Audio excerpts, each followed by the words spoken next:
رہنے والا بھی ایک دن اس دنیا سے گزر جائے گا، جو خوشحال ہے وہ بھی دنیا سے چلا جائے گا، اور جو غمزدہ ہے، جو مصیبت میں پڑا ہے، وہ بھی اس دنیا سے گزر جائے گا۔ الغرض اس دنیا میں انسان جس حالت میں بھی ہے وہ حالت بدل کر رہے گی، وہ حالت بدل کر رہے گی، یا تو موت حالت بدل دے یا دنیا ہی میں حالت بدل جائے۔ اللہ تبارک و تعالیٰ کے ارشاد ہے تلک الایام نداولها بین الناس، ہم تو لوگوں کے درمیان دن کو عدلتے بدلتے رہتے ہیں۔ آج جو امیر ہے کل فقیر ہو سکتا ہے، آج جو فقیر ہے کل امیر ہو سکتا ہے، آج بلڈنگ میں رہنے والا کل جھوپڑی میں جا سکتا ہے، آج جھوپڑی میں رہنے والا کل بلڈنگ میں آ سکتا ہے، آج پلیٹ فارم میں سونے والا کل ایئر کنڈیشن میں آ سکتا ہے، آج ایئر کنڈیشن میں سونے والا کل پلیٹ فارم پر آ سکتا ہے، آج کا کروڑ پتی کل کا روڈ پتی بن سکتا ہے، کل کا روڈ پتی آج کا روڈ پتی کل کا کروڑ پتی بن سکتا ہے۔ وَتِلْكَ الْأَيَّامُ نُدَاوِلُهَا بَيْنَ النَّاسِ، اللہ فرما رہا ہے کہ ہم لوگوں کے درمیان دن کو عدلتے بدلتے رہتے ہیں۔ اسی لیے کوئی انسان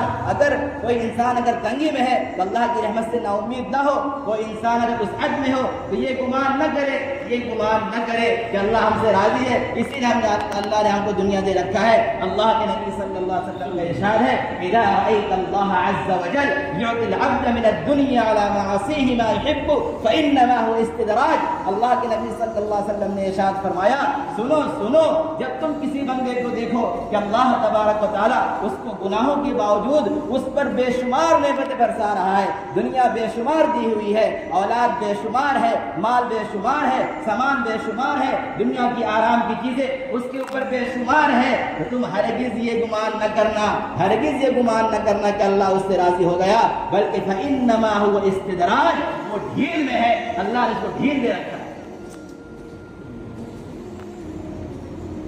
تنگی میں رہنے والا اللہ کی رحمت سے نا امید نہ ہو کہ آج تنگی میں ہے اللہ دن بدل دے گا، وسعت میں رہنے والا اللہ کی ڈھیل سے غافل نہ ہو سکتا ہے کہ اللہ نے ہمیں ڈھیل دی ہو کہ گناہ کر لے، ایک دن تجھ کو اچانک پکڑیں گے۔ اللہ کے نبی صلی اللہ علیہ وسلم نے یہ حدیث بیان کی اذا رأيت الله عز وجل يعطي العبد من الدنيا على معاصيه ما يحب فإنما هو استدراج۔ اس کے بعد اللہ کے نبی صلی اللہ علیہ وسلم نے قرآن کی آیت پڑھی فلما نسوا ما ذكروا به فتحنا عليهم ابواب كل شيء حتى اذا فرحوا بما اوتوا اخذناهم بغتة فاذا هم مبلسون۔ اللہ کے نبی صلی اللہ علیہ وسلم نے آیت پڑھ کر اس بات کی طرف اشارہ کیا ہے کہ اللہ تبارک و تعالیٰ نے اس آیت میں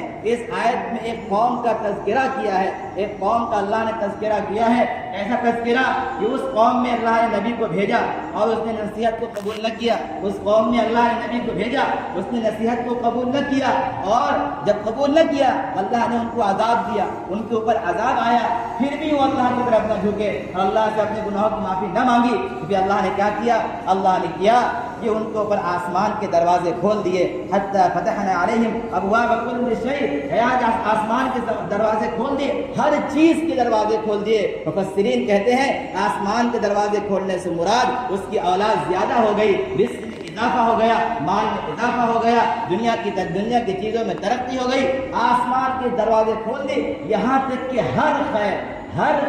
جو دنیا کے اعتبار سے انسان کو ملنی چاہیے اللہ تبارک و تعالیٰ نے سارا کا سارا خیر ان کو دے دیا۔ فلما نسوا ما ذکروا به فتحنا علیہم ابواب کل شیء حتی اذا فرحوا، اتنا دے دیا کہ وہ اترانے لگے، حتی اذا فرحوا بما اوتوا، جو اللہ نے ان کو دیا اس پر وہ اترانے لگے، گھمنڈ کرنے لگے، اس مال میں اور اس چیز میں ظلم میں آگے بڑھتے گئے، تکبر میں آگے بڑھتے گئے، لوگوں پر ظلم کرتے گئے، آخر کیا ہوا؟ حتی اذا فرحوا بما اوتوا اخذناهم بغتة فاذا هم مبلسون۔ اتنا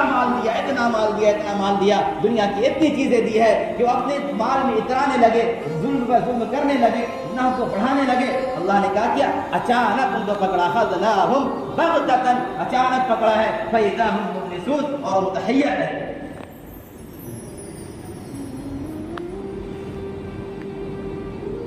اب اللہ کی پکڑ اچانک آتی ہے تو آدمی حیران ہو جاتا ہے، غمزدہ ہو جاتا ہے، صرف دیکھنے کے علاوہ کچھ نہیں کر سکتا۔ بڑے سے بڑا مالدار کروڑ پتی ہے، ایک مرتبہ زلزلہ آتا ہے، ساری بلڈنگیں دھس گئی، سارا مال دب گیا، وہ کھڑا ہو کر صرف دیکھتا رہتا ہے، کچھ نہیں کر سکتا۔ بڑے سے بڑا مالدار، بڑا سے بڑا فیکٹری والا اور بڑا سے بڑا جاگیردار ایک سیلاب میں کھڑا ہو کر صرف اپنے مال کو ہلاک ہوتا ہوا دیکھتا ہے اور آگے کچھ نہیں کر سکتا۔ کہاں گیا مال؟ اس مال نے کیا فائدہ دیا، کیا نفع دیا؟ ہم اللہ کے حکموں کو توڑ کر مال کمانے لگے، اللہ کے حکموں کو توڑ کر ہم حکومت کے چکر میں پڑ گئے، ہم عہدے کے چکر میں پڑ گئے، اپنے عہدے کی وجہ سے اور اپنے مال کی وجہ سے اور اپنے روب کی وجہ سے اور اپنے نام کی وجہ سے اگر کوئی آدمی ظلم پر ظلم کرتا چلا جا رہا ہے اور اللہ اس کو مال دیتا چلا جا رہا ہے تو اس کے مال کو دیکھ کر رال نہ ٹپکاؤ، وہ ڈھیل میں ہے، وہ مہلت میں ہے، اس پر افسوس کرو کہ کہیں ایسا نہ ہو کہ اللہ اس کو ہلاک کر دے، کہیں ایسا نہ کر اللہ اس کو ہلاک۔ فَقُطِعَ دَابِرُ الْقَوْمِ الَّذِينَ ظَلَمُوا وَالْحَمْدُ لِلَّهِ رَبِّ الْعَالَمِينَ۔ آگے اللہ نے فرمایا ہے کہ ظالموں کی جڑوں کو اللہ نے کاٹ دیا۔ فَقُطِعَ دَابِرُ الْقَوْمِ الَّذِينَ ظَلَمُوا وَالْحَمْدُ لِلَّهِ رَبِّ الْعَالَمِينَ، کہ جو ظالم ہوئے مال پر اترانے لگے اور اپنے عہدے پر اترانے لگے، اترانے کی